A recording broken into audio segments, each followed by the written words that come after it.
never lost faith that this case would be solved. A shocking arrest today made on the other side of the country after the quadruple murder of 4 University of Idaho students last month. Police now believe a current WSU grad student is responsible for the murders.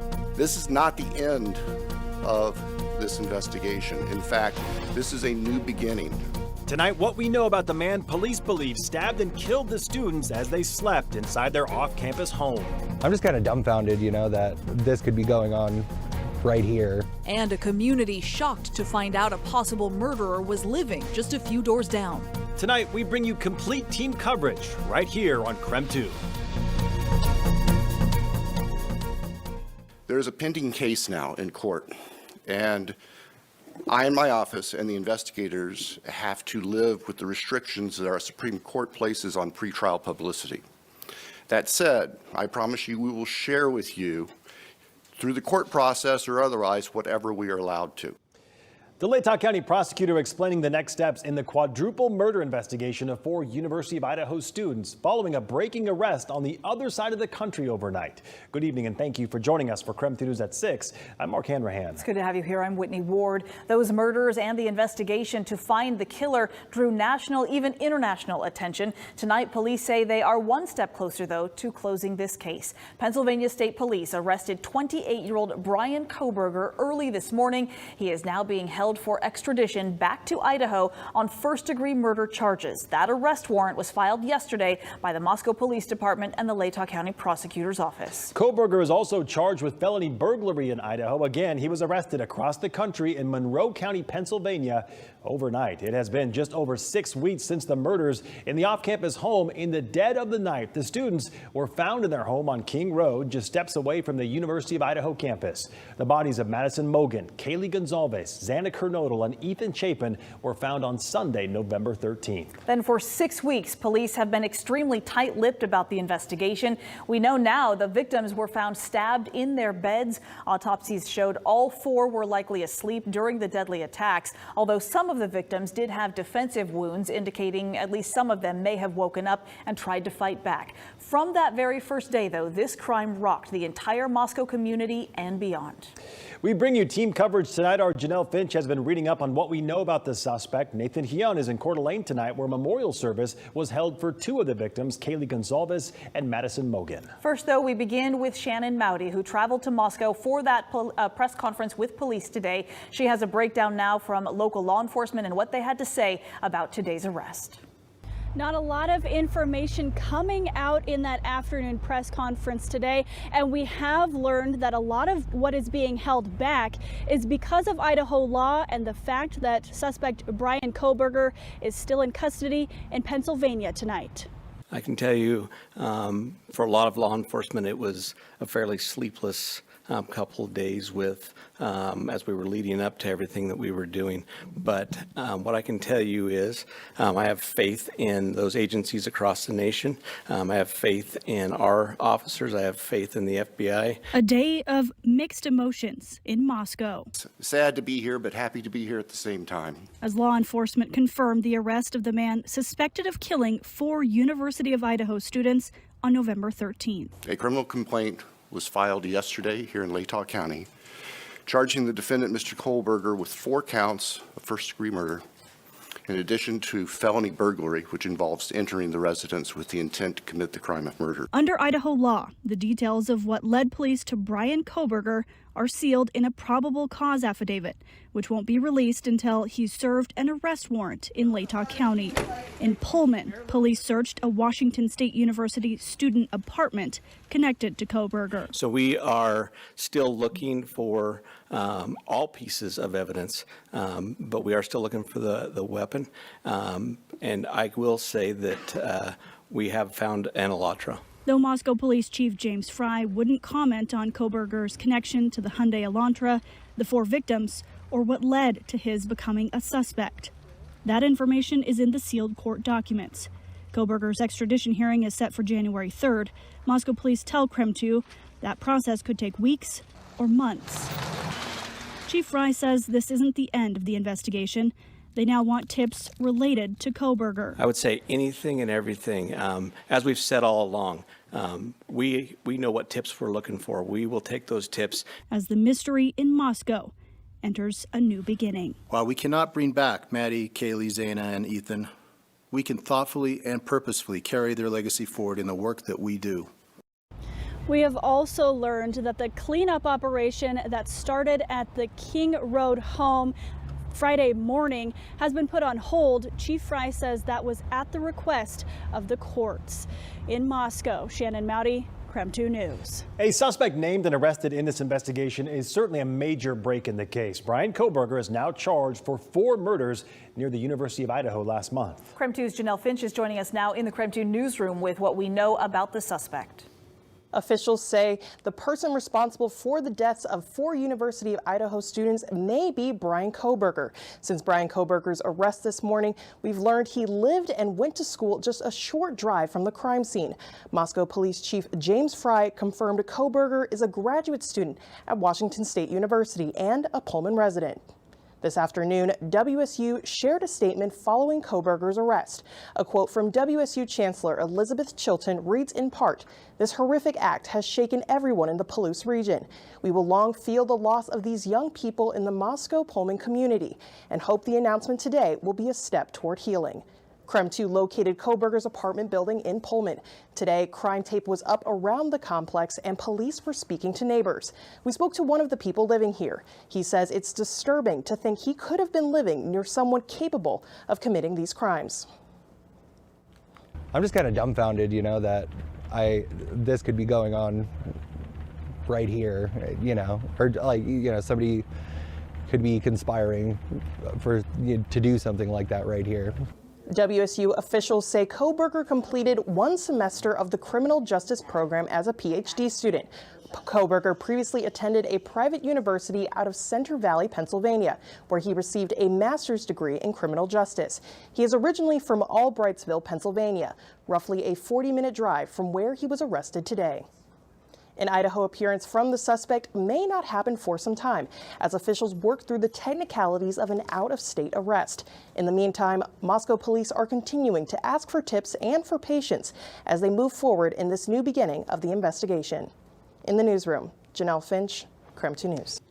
All right, Janelle, thank you. And as we work to bring you more to every story, we are getting reaction also from the community about this arrest. Brian Koberger has been a teacher's assistant and a graduate student in the criminology program at Washington State University in Pullman, just an 8-mile drive from Moscow. Our sister station in Boise sat down with a WSU journalism professor, Matt Lovelace, about the situation at Washington State and the thought that a teacher and a student from the area is now accused in the killing of 4 students.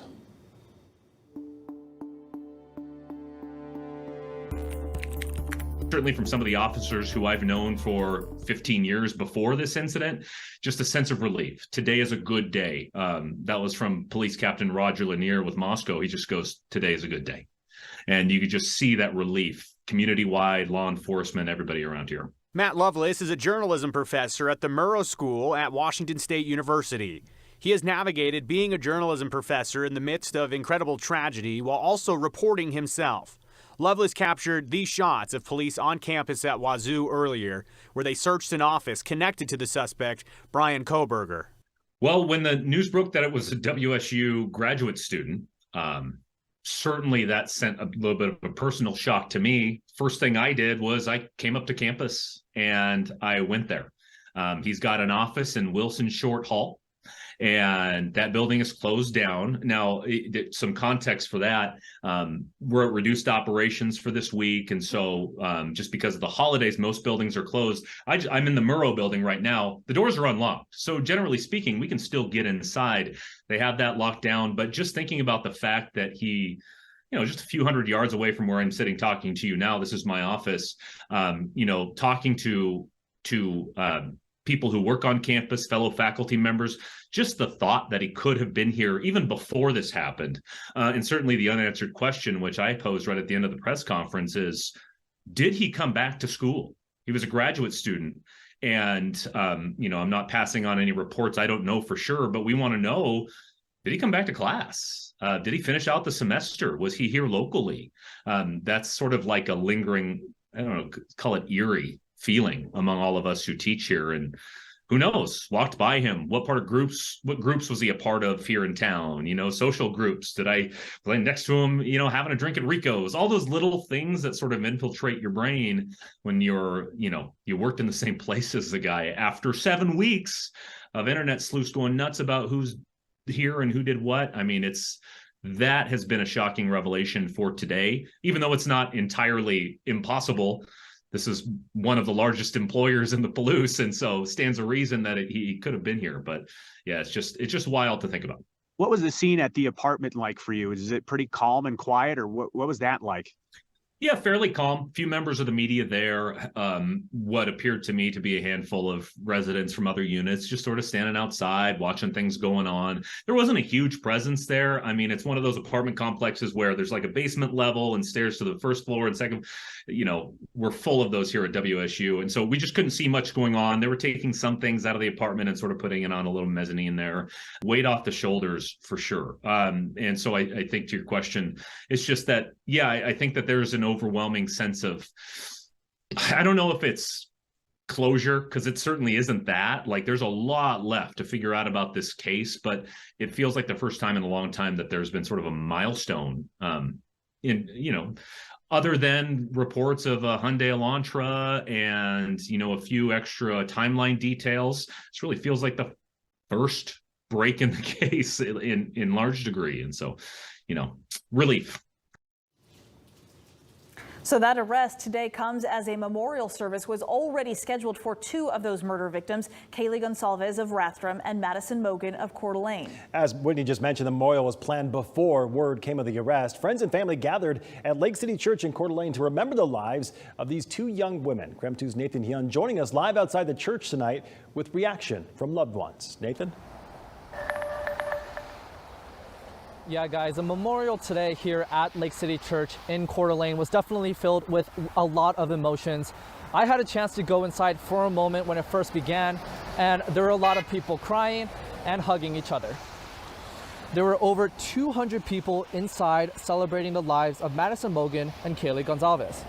Family and friends shared emotional stories about the 2 college students through tears, and one person who attended says the memorial reminded her that life is precious.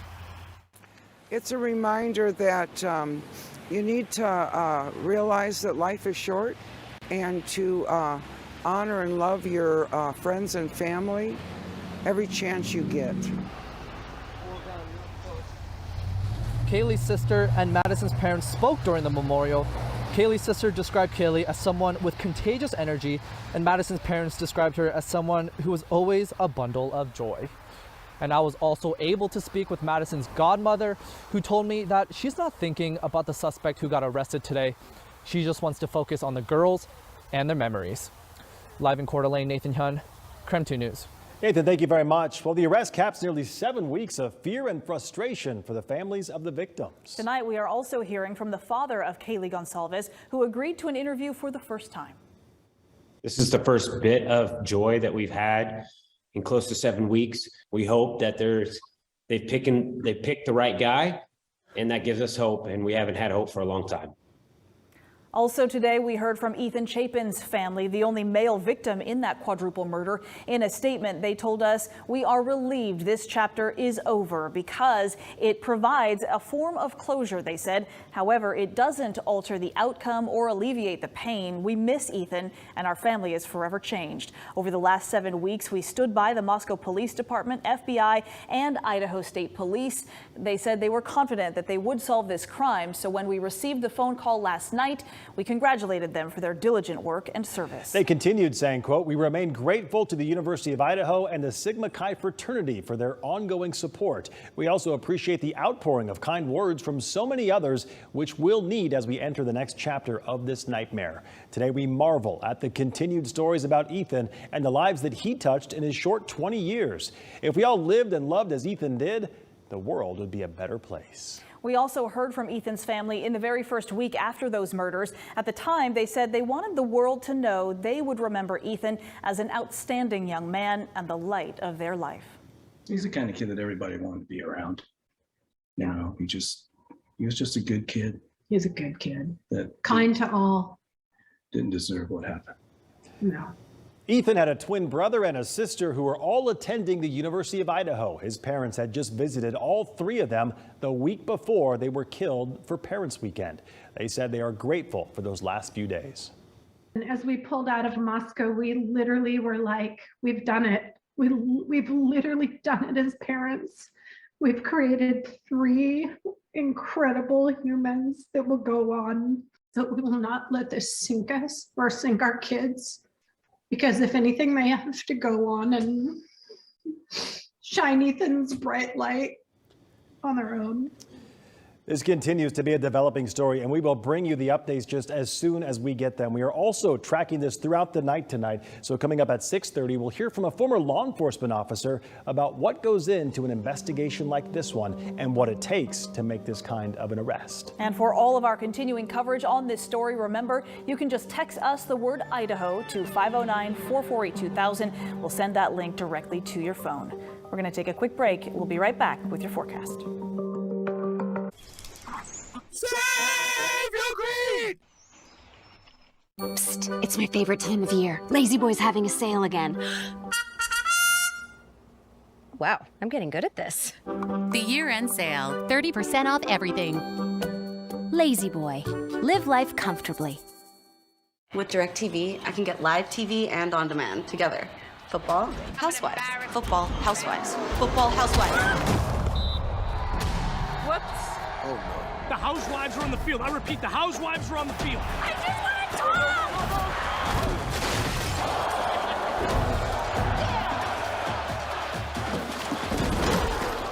Who flips the table? All right, I get it. Switch from Dish and get up to $300 in reward cards.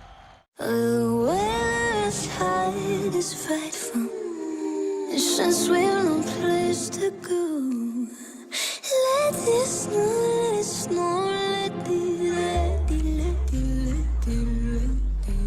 snow, snow, snow. No place we can go, gonna let it snow. No place we can go, long as you love me so. And my neighbors say goodbye and slowly dying. Gonna let it snow.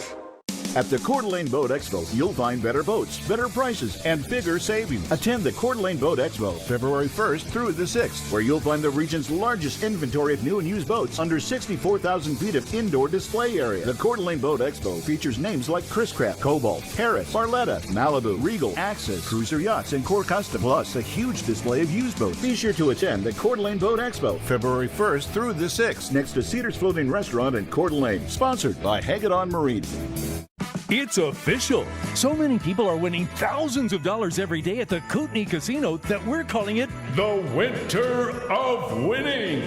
With Plinko money up for grabs in December and Kootenai Falls Lodge rooms at just $79 weekdays or $99 on weekends, you have better than a snowball's chance for fun. Be part of our Winter of Winning. And book your December getaway by calling 888-YOU-ARE-LUCKY or visit KootenaiRiverInn.com. Other stations claim to be the most accurate, but only KREM 2 proves it. KREM's Storm Tracker 2 team is certified the most accurate weather forecast in Spokane. Welcome back, everyone. Let's take a quick look at the weather tonight. The snow returned to the area just as those winter weather advisories were lifted earlier today. Yes, let's head over to our meteorologist, Michelle Boss, tonight with more on how our New Year's weekend is shaping up. Hi, Michelle. Hi. A lot quieter than what we saw this morning. We had some snow this morning, but just as quickly as it fell, it melted away as temperatures made it up into the middle and upper 30s. We are not completely done with the precipitation, but I don't think what we're going to see over the next 24 hours is going to be too impactful across the region if you're going to be out and about. So let's take a look at satellite and radar right now. Cloudy skies across the Spokane and Coeur d'Alene area. Starting to see a little bit of wet weather from Highway 82 just south of Yakima to the Oregon and Washington border. We could see additional rain and snow showers tonight, but I think temperatures may actually hold at freezing or above in both Spokane and Coeur d'Alene. So even if we see a few more flakes of snow, nothing is expected to accumulate tonight and tomorrow morning. But we do have winter weather advisories for some light accumulating snow in those areas shaded in purple, including places like Libby and Kalispell in northwest Montana and out towards Orofino and Grangeville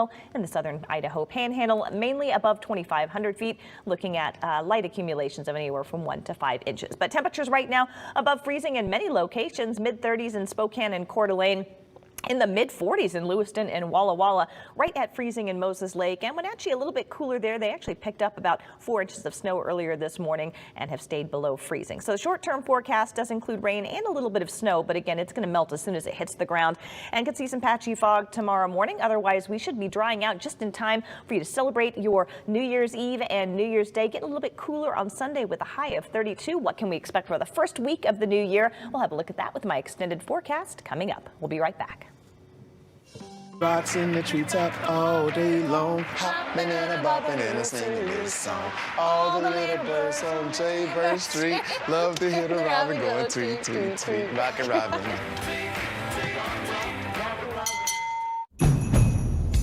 The holidays are for making memories, and you can count on Honda to help you make them.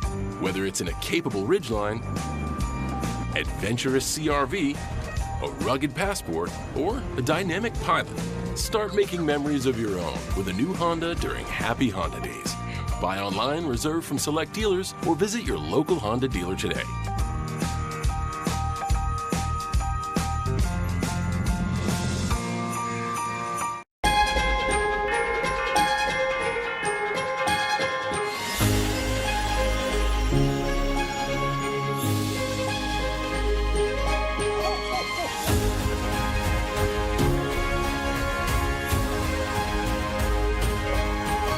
Celebrate 25 years of magical memories at Coeur d'Alene's Holiday Light Show.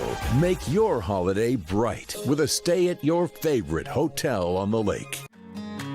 When COVID hit, we were scrambling to figure out what are we going to do. Literally got phone call from Numerica. Hey, we just want to let you know we're here for you.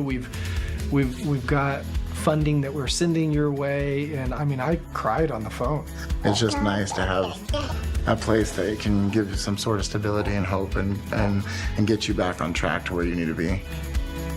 Thank you so much for all your support. It actually means something greatly to us. Morning. Who said that? Whoa, where did that come from? Floating money. It's funny. Good luck out there. Watch You Bet Your Life tonight at 7 on KREM 2. I'm KREM 2 Chief Meteorologist Jeremy Legoo. This is the KREM 2 Storm Tracker. We want to take a live look right now. One of the coolest things about the Storm Tracker 2 is its ability to go anywhere. Well, Mark and Whitney, they are pretty slick out here. I'm going to give you a look outside. We can be on location so people know exactly what's happening. I-90 a bit of a mess, as you've seen a few car crashes. At KREM 2, there's more to every story and every weather forecast. Welcome back. Well, the thaw continues despite getting some fresh snow this morning. As soon as it fell, it melted right away with temperatures in the middle and upper 30s. As we take a live look outside, downtown still have a little bit of snow on the ground, but the official snow depth at the Spokane airport still stands at 7 inches. That is down from 15 inches earlier this week. We'll see one more day of above freezing temperatures before we'll see a little bit of a cool down just in time to ring in the new year. Today's high 36 degrees after a low which also stayed above freezing, so a little bit above average. Today's precipitation totaled 0.17 of an inch. That was a mixture of rain and snow. That amounted to about 1.3 inches of snow for the Spokane airport. So if you're keeping tabs, we're now up to 35.4 inches for the season. That's a little over 15 inches above average. And for our December snow total, almost 17 inches of snow for the month. We're not completely done with the precipitation, but I don't think we should see any additional accumulations here locally. Getting up into the higher elevations, the heaviest snow has ended, but if you're headed across the Cascades tomorrow, could still run into some rain and snow at Snoqualmie Pass. Chance of snow at Stevens Pass and at Lookout Pass. Dry weather for Sherman Pass the next couple of days, and if you're headed over the mountains on Sunday, the good news is we're looking at dry weather, both east and westbound across the mountains across the inland northwest. It's dry out there right now in Spokane with cloudy skies. We've got 34 degrees and calm winds. Some isolated rain and snow still possible overnight, but with temperatures at 32 or just a couple degrees above, any snow that falls will melt away pretty quickly. So I don't anticipate much in the way of slick roads on Saturday morning. And then we'll certainly dry out outside of the mountain passes. Things should really dry out late into New Year's Eve. So if you're headed out and about, the roads, Mother Nature shouldn't give you any traveling problems Saturday night into Sunday. And then as we head into the new year, seasonably cold temperatures. What does that mean?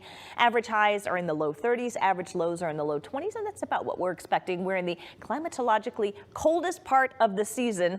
And so it should be getting better as we get further on into January. One can hope. Well, the good fetch of moisture that was aimed right for the inland northwest last night and this morning, that has sunk south. So the heaviest rainfall right now across portions of northern California and southern Oregon. We still have a little bit of moisture left in our neck of the woods, again, with the isolated snow showers and rain showers possible overnight and into tomorrow morning. I think this model is a little bit overzealous with the precipitation. We're only expecting maybe 1/200th of an inch here in Spokane over the next 24 hours, and then lingering snow showers in the mountains throughout the day on Saturday. But by Saturday night, should be drying out for everybody, leaving us a kind of gloomy start to the new year. We'll have cloudy skies, but should be dry on New Year's Day with high temperatures right around freezing. Regional forecast looks like this. Still be in the upper 30s tomorrow, so continuing to eat away at that snowpack. 39 in Grand Coulee, 37 in Moses Lake, 36 in Davenport. Overnight lows not terribly chilly, though. Will dip below freezing in some spots, down to around 31, 32 in Spokane, above freezing in Coeur d'Alene, staying above freezing in St. Mary's and St. John, with highs in the upper 30s to around 40, 46 in Lewiston, and 40 in Pullman. Here's a look at that extended forecast. Ringing in the new year with mostly cloudy skies and 32 degrees and staying dry for the first couple of days of the new year. KREM 2 News is sponsored by Mainstream Electric Heating, Cooling, and Plumbing. Are you watch exclusive KREM 2 Boomtown coverage on your schedule and find out what's fact or fiction with our exclusive Verify reports. That's KREM 2 Plus. Download it to your Roku or Fire TV today and watch us on your schedule. Now, your Northern Quest Sports Desk. Welcome back. The WSU women's basketball team had a mighty task ahead of them tonight, taking on undefeated number 11 Utah. Unfortunately, that task was made even more difficult pregame. The school announced Cougs star point guard Charlize Ledger-Walker left the team to return home to New Zealand to attend to a personal family issue. Her status is day to day. Ledger-Walker is averaging over 21 points a game this season to lead the Cougs offense.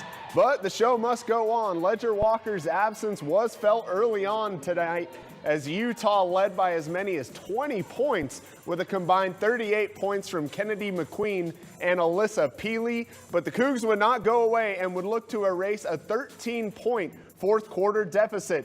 And they ended up doing just that with a 14-1 run to tie the game at 62. After Utah went back up by 2, Grace Sarver hits that reverse layup and she's fouled. That would retie the game. But she would miss her free throw, and Utah was 5 of 6 from the line down the stretch. WSU had 2 good looks from deep, but Estera Tuhina and Ula Matuga's shots just would not go down. Utah survives a mighty scare, defeating WSU 71-66. Elsewhere on the hardwood, the 10th-ranked Gonzaga men's basketball team is preparing for its first conference game of the season tomorrow against Pepperdine. Coach Few and senior forward Drew Timme are aware of how good the conference is this season and are wary of a strong Waves team coming into the kennel. The league's going to be really, really competitive. And if we don't play well, we'll get beat in the league. You know, we're going to have to play good every game. We don't have the luxury maybe we've had some of the other years. Those guys can get hot quick in a hurry, and that's something that we don't want to entertain or deal with because they're talented enough to just win games with how hot they can get. So hopefully we can beat them up and make those guys uncomfortable because they got some really good players over there. The Zags and Waves will tip it off at 2 p.m. tomorrow in the kennel. We will have highlights and post-game reaction for you on KREM 2 tomorrow evening. Now, WSU men's basketball team tips off against number 11 UCLA at 8 p.m. I will have highlights from that game on KREM 2 News at 10 and 11. Mark, Whitney. All right, Andrew, thank you very much. Now coming up in our second half hour of KREM 2 News, we're taking another look at the suspect arrested in connection with 4 students who were murdered at the University of Idaho. Coming up, a sit-down interview with a law enforcement expert on what went into coordinating this cross-country arrest. And we take a look back at how we got here after more than 6 weeks of investigating. We're back after a quick break. Welcome to the Splash Zone. The A1 Double Cheeseburger from Carl's Jr. is back with charbroiled beef, onion rings, and Swiss, covered in savory A1 sauce. Bite into the A1 Double Cheeseburger starting at $3.49, only at Carl's Jr. Winter weather is worrisome. If you're not prepared, it can catch you off guard. It can be dangerous. These cold temperatures aren't just uncomfortable, they can be deadly. The best way to kind of avoid being worried about winter weather conditions is to know the forecast temperatures at 20 to 30 degrees below zero. Seriously. If you know the why behind the weather, you'll understand what's happening and know what to expect as you head out the door. At KREM 2, there's more to every story and every weather forecast.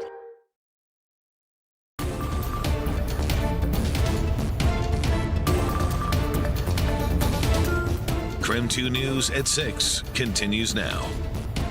Thank you for staying with us here on KREM 2 News at 6:30. I'm Whitney Ward. Good evening, everyone. I'm Mark Hanrahan. We are continuing our coverage of the arrest of a suspect in connection to the murder of 4 University of Idaho students. We now know Pennsylvania State Police have arrested 28-year-old Brian Kohberger in Monroe County, Pennsylvania. So after the Latah County prosecutor issued an arrest warrant officially charging him with 4 counts of first-degree murder and felony burglary for breaking into the home with the intent to murder, tonight we're looking back at the investigation, knowing that at the time frustrations were incredibly high. When no suspects were named in the first week, it felt as if hardly any information was being released to the public. Well, now with the suspect behind bars, we break down how we got here.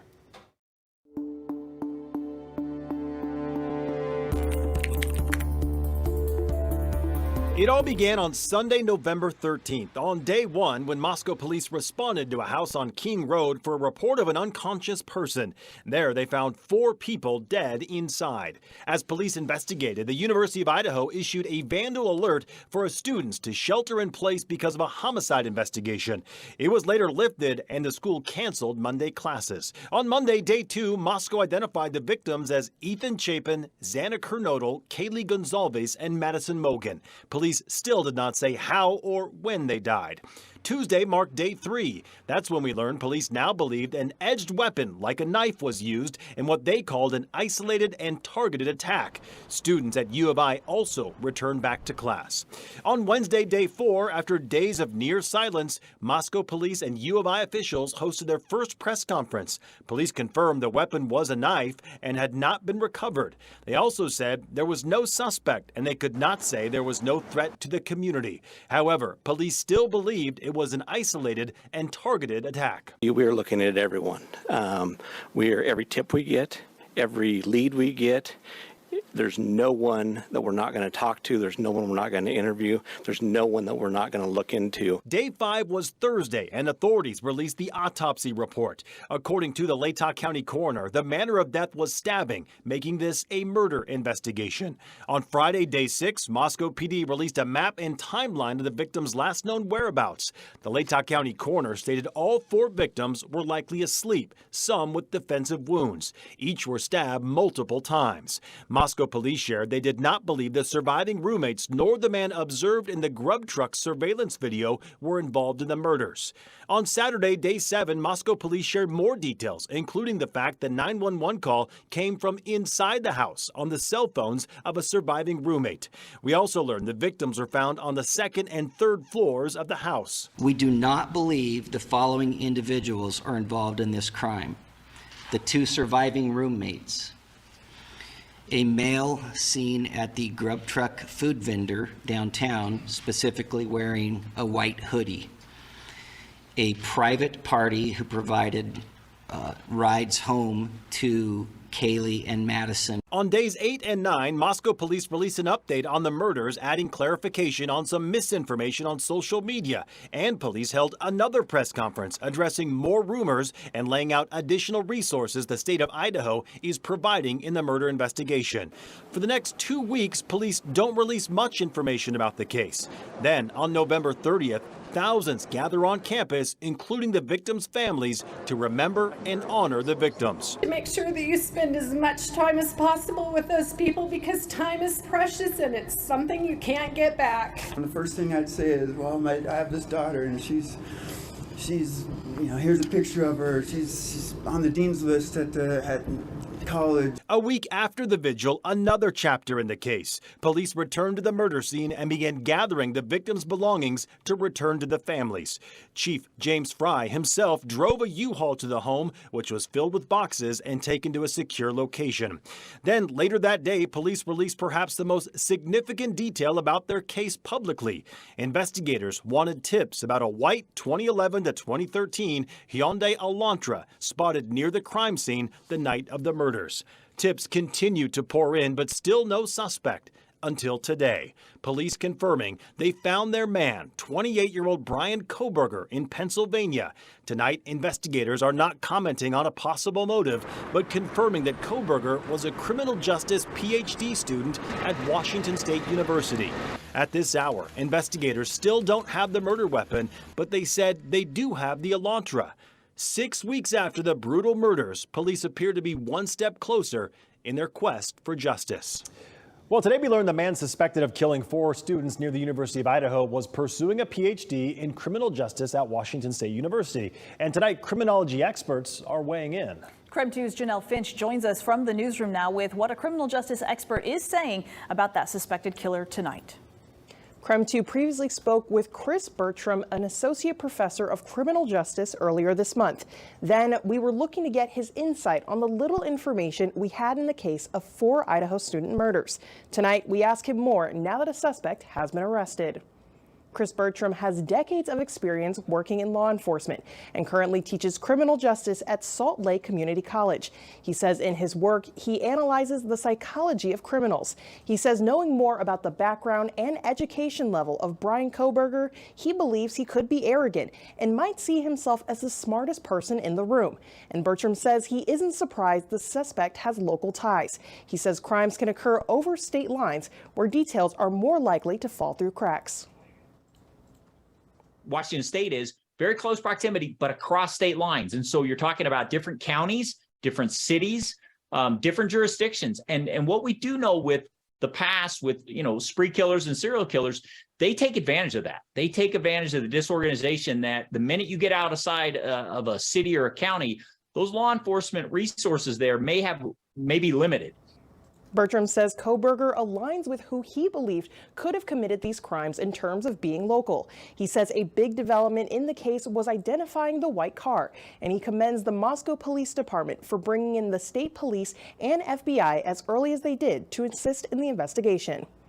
One of the biggest questions since the beginning of this investigation is, did these 4 students know the killer?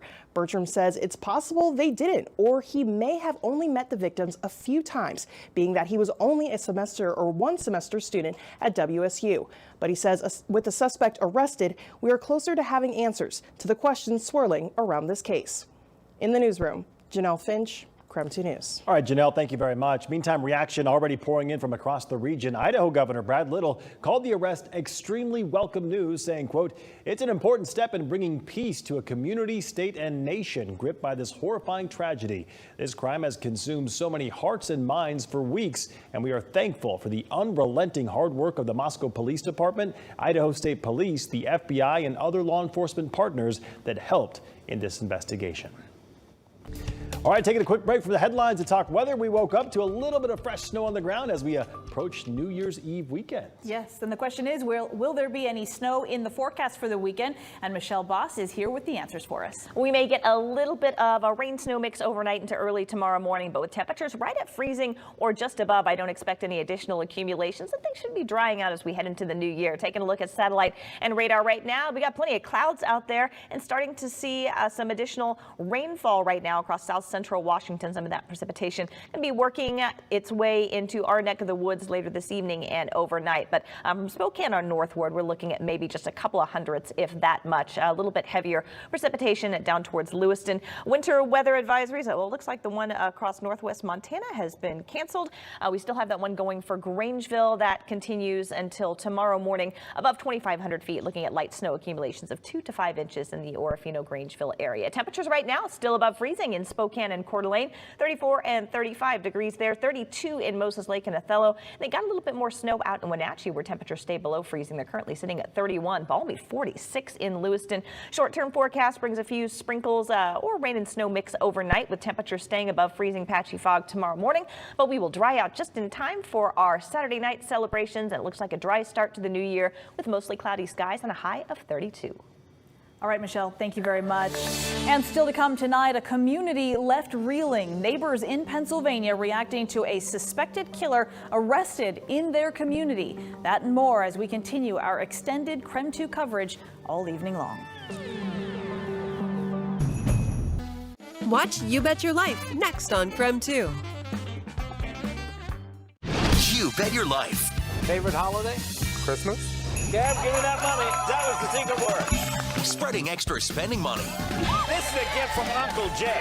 This holiday season. Watch You Bet Your Life next on KREM 2. Watch exclusive KREM 2 investigations on your schedule and find out how growth is affecting our region in our Boomtown reports. That's KREM 2 Plus. Download it to your Roku or Fire TV today and watch us on your schedule. Welcome back as we continue our coverage of the arrest made in connection to the murder of 4 University of Idaho students. We are also learning more tonight from locals in Monroe County, Pennsylvania, who knew the suspect. Yes, tonight Jack Culkin with our sister station in Scranton, Pennsylvania, reports what neighbors had to say. We are just a few miles away from the main entrance to the Indian Mountain Lake Estates, a private community where earlier Friday morning Brian Kohberger was arrested accused of killing 4 students from the University of Idaho. Kohberger grew up right here in the Poconos, but most recently he had lived in Washington State, where he was studying for his doctorate. As for the community where Kohberger was arrested, neighbors we spoke with say the people in and surrounding Indian Mountain Lake Estates are friendly, and that they were shocked to know that an alleged killer was living in their neighborhood. I'm surprised out in Idaho for the guy to end up here with the car.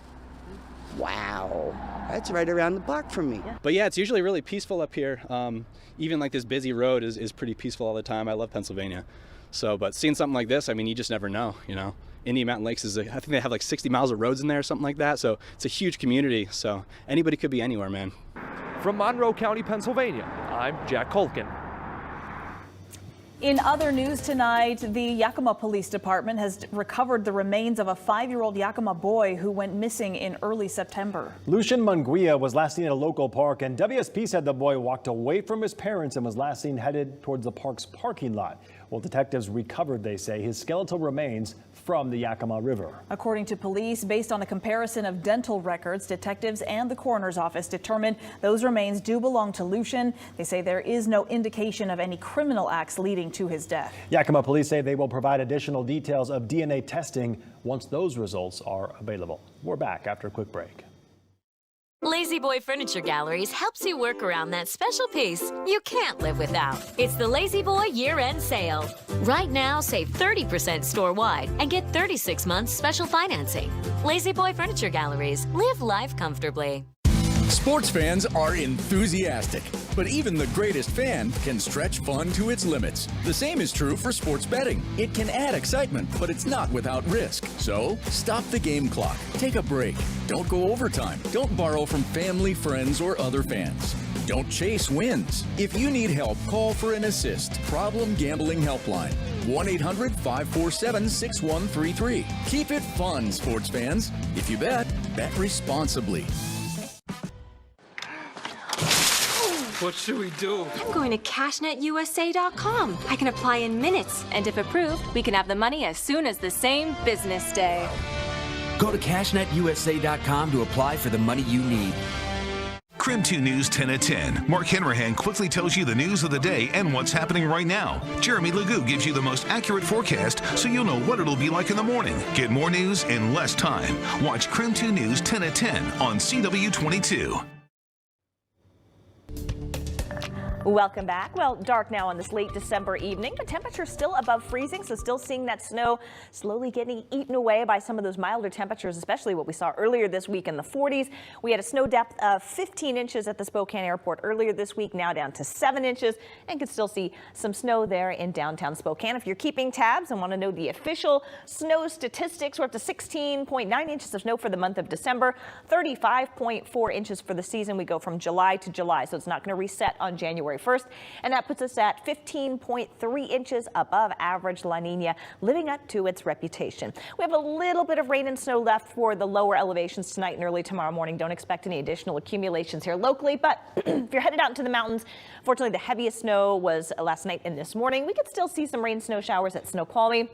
Chance of snow at Stevens and Lookout Pass, but not looking at significant accumulations. They're dry at Sherman Pass the next couple of days and should be dry on New Year's Day if you've got to travel over the passes on the first day of the new year. We're at 35 with mostly cloudy skies at the Spokane airport.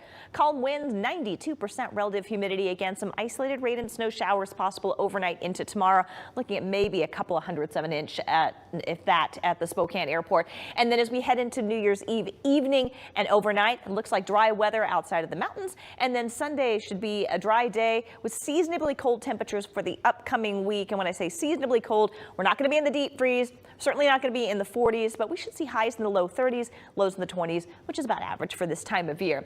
The really moist air that we saw aimed right at the inland northwest last night and this morning has sunk southward, and now we're seeing the heaviest rains in Northern California. So though we still do have a chance for a little bit more precipitation, yet I don't think it's going to be a whole lot here in Spokane and Coeur d'Alene. This particular computer model is a little bit overzealous, though could see some heavier precipitation between 1/10 and 2/10 of an inch down towards Lewiston. But just lingering mountain snow showers throughout the day tomorrow, and then drying out for everybody by Saturday night. And we're just going to be left with kind of gloomy conditions on Sunday, but should be rain and snow free for the first day of the new year with temperatures right around freezing. So 32 on New Year's Day. And as we take a look at the upcoming week, temperatures seasonably cold with highs in the low 30s and lows down into the 20s.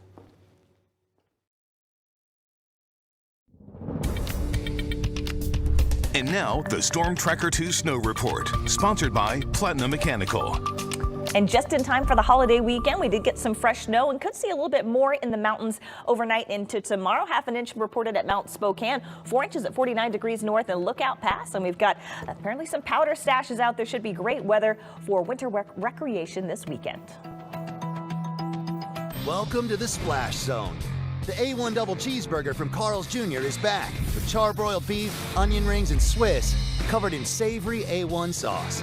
Bite into the A1 Double Cheeseburger starting at $3.49, only at Carl's Jr.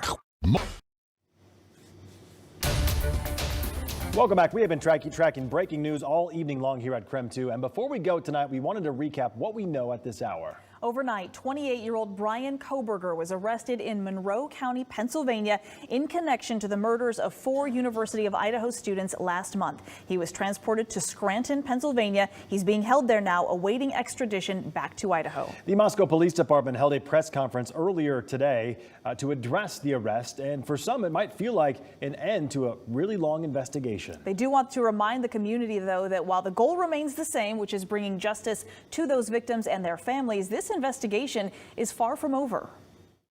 These tragic murders took 4 young, vibrant lives from our community. Nothing we do can bring them back. The only thing that we can do in law enforcement to honor their memories that we know of is to bring this to a successful conclusion. We will have continuing coverage coming up tonight on KREM 2 News at 10 and 11 o'clock. And as always, you can always check our website, KREM.com. Thank you for joining us. Have a great night.